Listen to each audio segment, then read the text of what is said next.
Hello, everyone. My name is Paige Hintz, and I will be presenting my social worker interview project with you all today. So let's begin with segment 1, Introduction, Key Insights, and Analysis.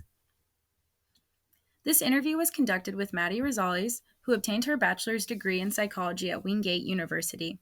After graduating from Wingate University, Maddie transitioned straight into a graduate program at East Tennessee State University, where she obtained a master's degree in social work. Maddie has chosen to continue her education and is currently studying to become a certified clinical trauma specialist for individuals. Maddie now works in a clinical setting where she provides therapy to adult clients. The purpose of this interview was to learn about Maddie's experience as a social worker, the skills that she uses with her work, challenges that she may run into, and how she responds to issues related to ADEI in social work practice. So let's talk about a particularly challenging situation that Maddie has run into. Maddie shared with me that she has been working with a client who is having issues with their living situation. The client has described their living situation as almost intolerable, but never gives away information about who all is living in the home. However, the client stated that the others in the home keep making things worse as time goes on. The client is unable to afford moving into another home at the time. They rely heavily on SNAP and food pantries. In addition, the client has also reached out to community resources for additional economic support, but it is still not enough. The client has a 15-year-old daughter who chose to run away from home because there were too many people in the house and they made it hard for the teen daughter to comfortably live there. The police had to get involved to get the client's daughter back. However, later on, the client decided that they were fine with their daughter running away as long as she was going to her boyfriend's house. There's a major problem here because it is not ideal for the daughter to stay at home due to it being an unhealthy environment, but it is also illegal for her to stay with her adult boyfriend, who's 20 years old. Maddie says that she is constantly screening during each session to ensure that the client and their daughter are safe. One reason that Maddie finds this case to be particularly challenging is that the client gives her just enough information to know something, but not enough information to make a full report. I chose to make some connections to the Code of Ethics here. This challenging situation brought the Code of Ethics to mind right away. Maddie is demonstrating her commitment to the client by screening for safety during each session. Since there is a 15-year-old daughter involved, it's important to make sure that the child will not be put into harm's way. If the client implies that their daughter's safety is at risk, such as if abuse takes place, it would be the social worker's responsibility to report this to authorities. In Section 1.01 of the NASW Code of Ethics, it is stated that the social worker's primary responsibility is to promote the well-being of clients. In general, clients' interests are primary. However, social workers' responsibility to the larger society or specific legal obligations may, on limited occasions, supersede the loyalty owed clients, and the client should be so advised. Examples include when a social worker is required by law to report that a client has abused a child or has threatened to harm self or others. Since this client often gives limited information, it can be hard for Maddie to determine their safety. I think Maddie is demonstrating her commitment to this client by screening for safety during each session. The agency that Maddie is employed at requires employees to view training videos about cultural competency and humility, and more. In addition, the agency sends an emailed newsletter every month that highlights any upcoming holidays and historical events that are relevant.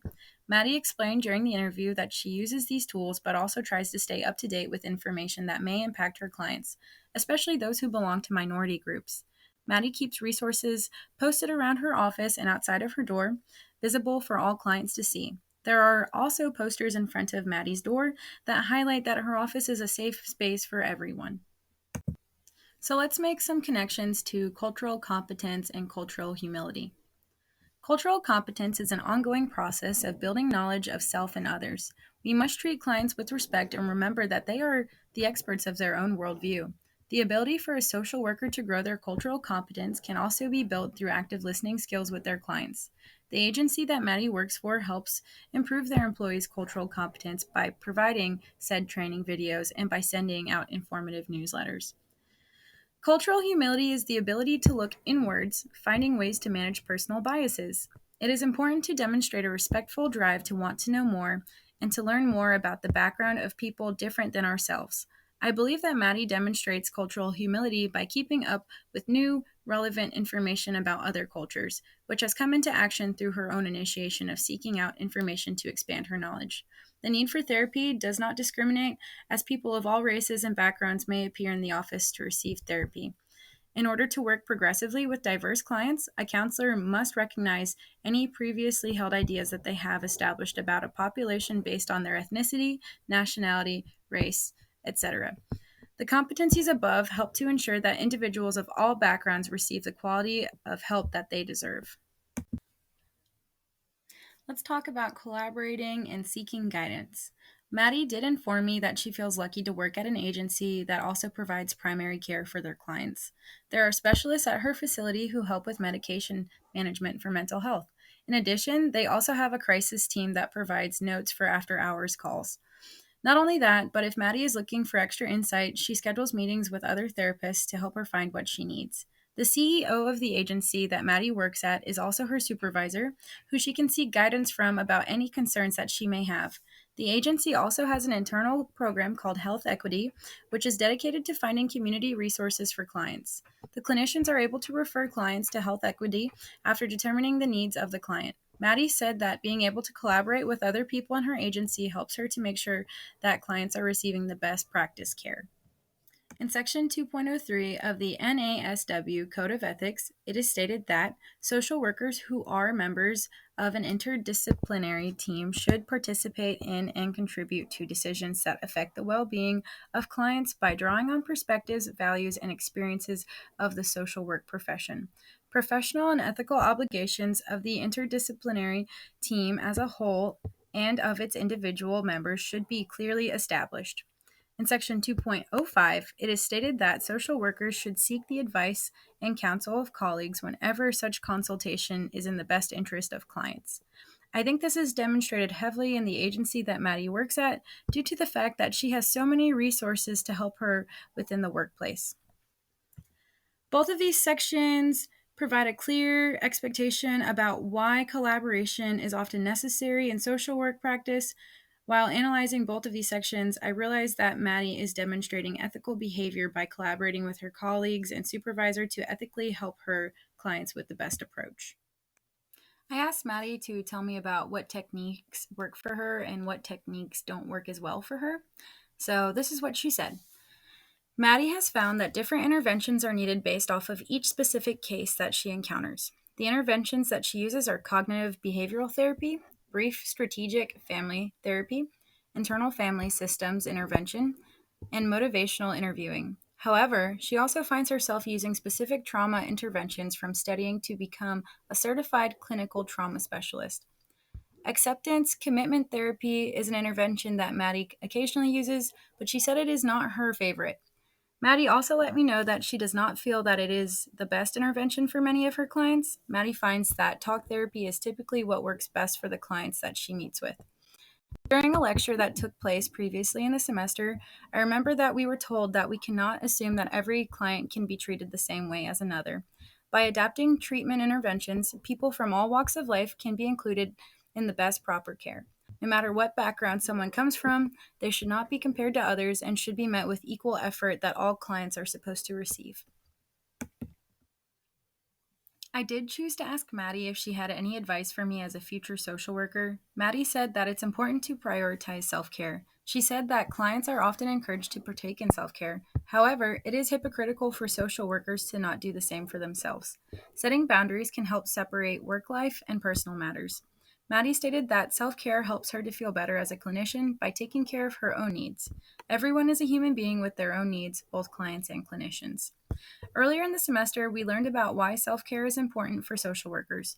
In order to competently serve clients, self-care is essential in order to prevent professional impairment that may be impacted by the negligence of self-care. So this is my analysis. One thing that Maddie mentioned to me is that her agency works with underinsured and uninsured individuals. This demonstrates that her agency does prioritize equity and inclusion. It is a form of social justice to make sure that all people have access to the care that they need. It would be unjust for people to be denied care due to financial struggles or insurance struggles. Maddie and her agency also align with practicing inclusion. At one point in the interview, Maddie mentioned that she tries to take on all clients that she can. By taking on all sorts of clients from different walks of life, Maddie is also demonstrating inclusion and anti racism. Nobody is denied her services because of their identity, and that is something that is extremely important in social work. My understanding of social work is that it is a very intentional job that requires patience, respect, and intent to always gain relevant knowledge. It appears that Maddie does a good job at this by seeking guidance, learning more, and using the resources that she has available to her. This conversation with Maddie was very insightful on what to potentially expect in a clinical setting. So let's move on to segment 2, fictional case study. So the case study that I came up with was about a young woman named Rosalisa. Rosalisa is a 24-year-old woman who grew up in Colombia. This client moved to the United States when she was 14 years old with other family members. However, Rosalisa has never stopped missing her home in Colombia and feels that it is hard to engage in her culture since moving away. In the United States, Rosalisa met her boyfriend Tony. For the past 3 years, Rosalisa has been a stay-at-home mother to their 3-year-old daughter. Due to Rosalisa being a stay-at-home mom, she relied heavily on Tony's income, without building much of her own savings. After years of verbal and some physical abuse, Rosalisa has decided to leave Tony. Now Rosalisa and her daughter are currently living with some friends. Unfortunately, the house that they are staying in is temporary, and Rosalisa will need to find a more stable home for her. Rosalisa decided to seek help from a social worker in order to help her find resources and a safe and stable home. Due to Rosalisa not having money saved up, she is also facing the struggle of how she can afford to move into their own home. Rosalisa also realizes that she will need to seek employment in order to provide for her daughter. In addition, Rosalisa is hoping to gain a better sense of self-worth to positively impact the example that she sets for her daughter. So let's apply insights from the interview and this case scenario. Domestic violence is a social injustice to many people, both male and female. There is a large need for access to resources in order to get out of such unsafe situations. It would be extremely unjust to not have accessible resources for people in situations similar to Rosalisa. Society must remain aware of the severity of issues with domestic violence and come together to prevent it. Social workers should especially advocate for systemic action to help people like Rosalisa. If I was managing Rosalisa's case, it would be very important that I refer her to resources in the community, just like Maddie does with health equity. SNAP benefits and shelters for women may be potential resources that could provide some relief for Rosalisa and her daughter. It would also be in Rosalisa's best interest to help her find a suitable job, which would likely be through community resources that provide assistance with employment. Considering that Rosalisa misses home and feels separated from the culture of Colombia, it would be ideal to find a community group where Colombians can come together to celebrate their culture and support each other. If this group does not exist within our community, it would be helpful to create one. We know that Rosalisa is not native to the United States. I am a white woman who is native to our country. It is crucial for me to reflect on how being away from home may mentally impact Rosalisa. I can manage biases that I could potentially have by asking Rosalisa questions about her experience, reflecting on my own thoughts, and seeking guidance from a supervisor.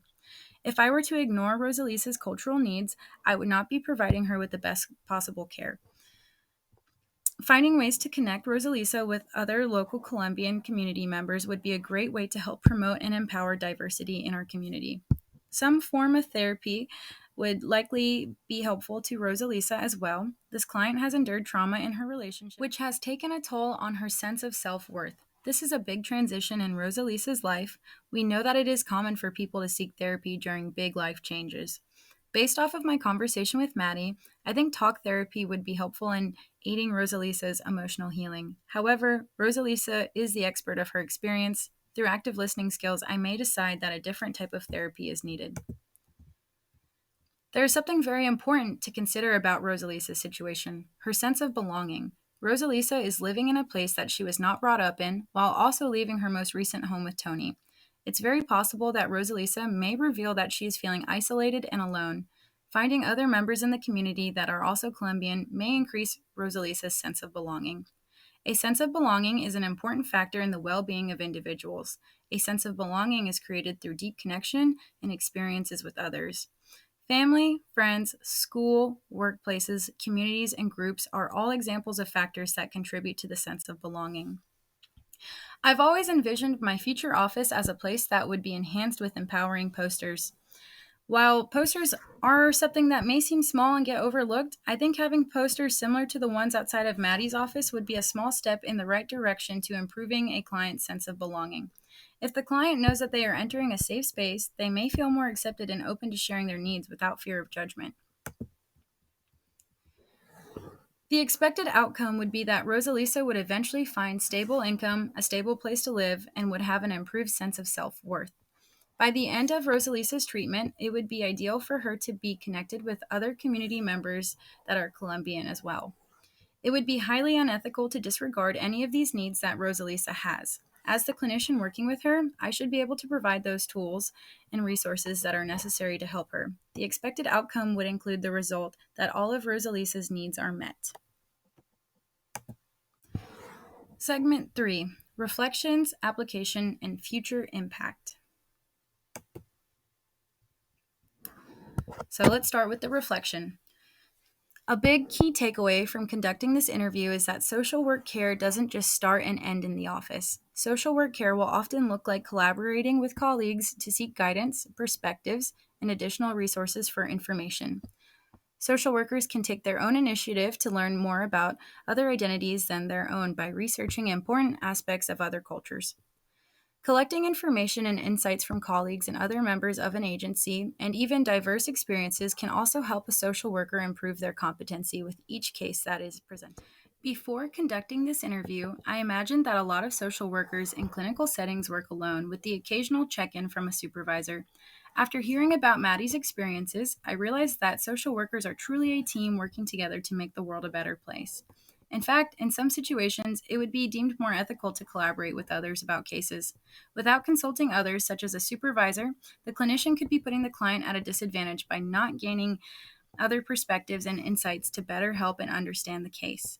It would be unjust to provide a service with limited care due to lack of competency in culture and the workplace. With Rosalisa's case, I considered what needs that needed to be met. The next step was figuring out what she needed, which is economic and housing resources as well as therapy.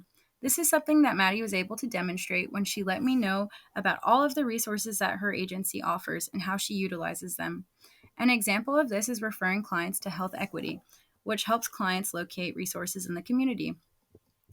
It is possible that in the future I may not work at an agency that has an internal team such as Health Equity.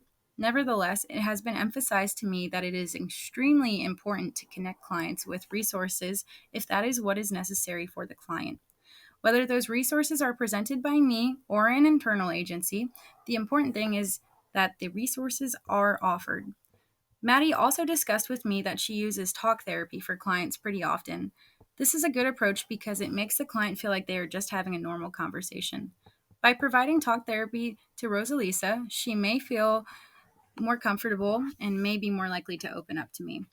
Overall, this interview expanded my perspective greatly on social work practice on a micro level. I will carry these insights with me throughout my social work career to be my best self in the workplace. I will utilize consulting colleagues, as does Maddie. I will continue to grow in my knowledge of self and others. It is very evident that Maddie works very hard to provide the best quality care to her clients, and I must be able to provide an equal amount of effort in order to be an effective social worker. So let's talk about potential future impact. This interview allowed me to better understand what social work looks like in a clinical environment on a much deeper level than I did before. In order to best serve the beloved community, we as social workers must never stop striving to be better for ourselves and our clients. We must continually seek out new information, insights, and perspectives, especially in regards to diverse populations. The different interventions that Maddie uses for her clients helped me to better understand what it looks like to adapt a client's treatment and needs. With clients in the future, I will observe what interventions do and do not work for them and will need to adjust accordingly. I found the first insight to be very interesting, especially when Maddie told me that her client does not provide her much information about what is going on in their household. I was also shocked to hear that the client is fine with their daughter running away from home to escape the intolerable environment of their household. This really created a shift in perspective for me. I began to ponder on what sort of challenges and experiences I may encounter in the future and how I will handle them. I have determined that in challenging situations, it would be necessary to address any concerns with the supervisor.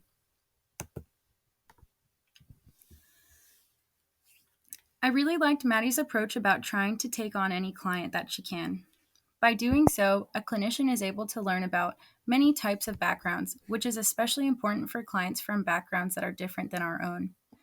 I think taking the same approach as Maddie will help keep me on my toes so that I can always practice cultural humility and competency by interacting with various types of clients. As I listened to Maddie, I began to pick up more and more on just how important the NASW Code of Ethics is, which is highlighted a couple of times previously in this presentation. As she continued to tell me about her experiences, sections of the Code of Ethics kept popping into my mind. This let me know that Maddie must be continuously considering the Code of Ethics in each case to ensure that she is providing ethical services. In such a busy world, self care is not always something that each of us can easily prioritize. Listening to Maddie helped me to better understand that I need to begin prioritizing self care. By doing so, I will be able to avoid professional impairment. Ethically, a social worker may not be able to properly help others if the clinician is not caring for themselves. It is not selfish to prioritize self care. It is essential in making sure that we can show up as the best helper that we can for the beloved community. This conversation pushed me to realize that self care is not an option in this field, and I will need to appropriately practice self care in order to succeed. Overall, this interview expanded my perspective greatly on social work practice on a micro level.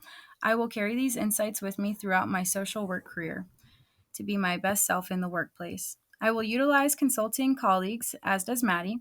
I will continue to grow in my knowledge of self and others. It is very evident that Maddie works very hard to provide the best quality care to her clients, and I must be able to provide an equal amount of effort in order to be an effective social worker. Here's a list of all the references that I used throughout this presentation, and I hope you guys enjoyed listening to me. Thanks.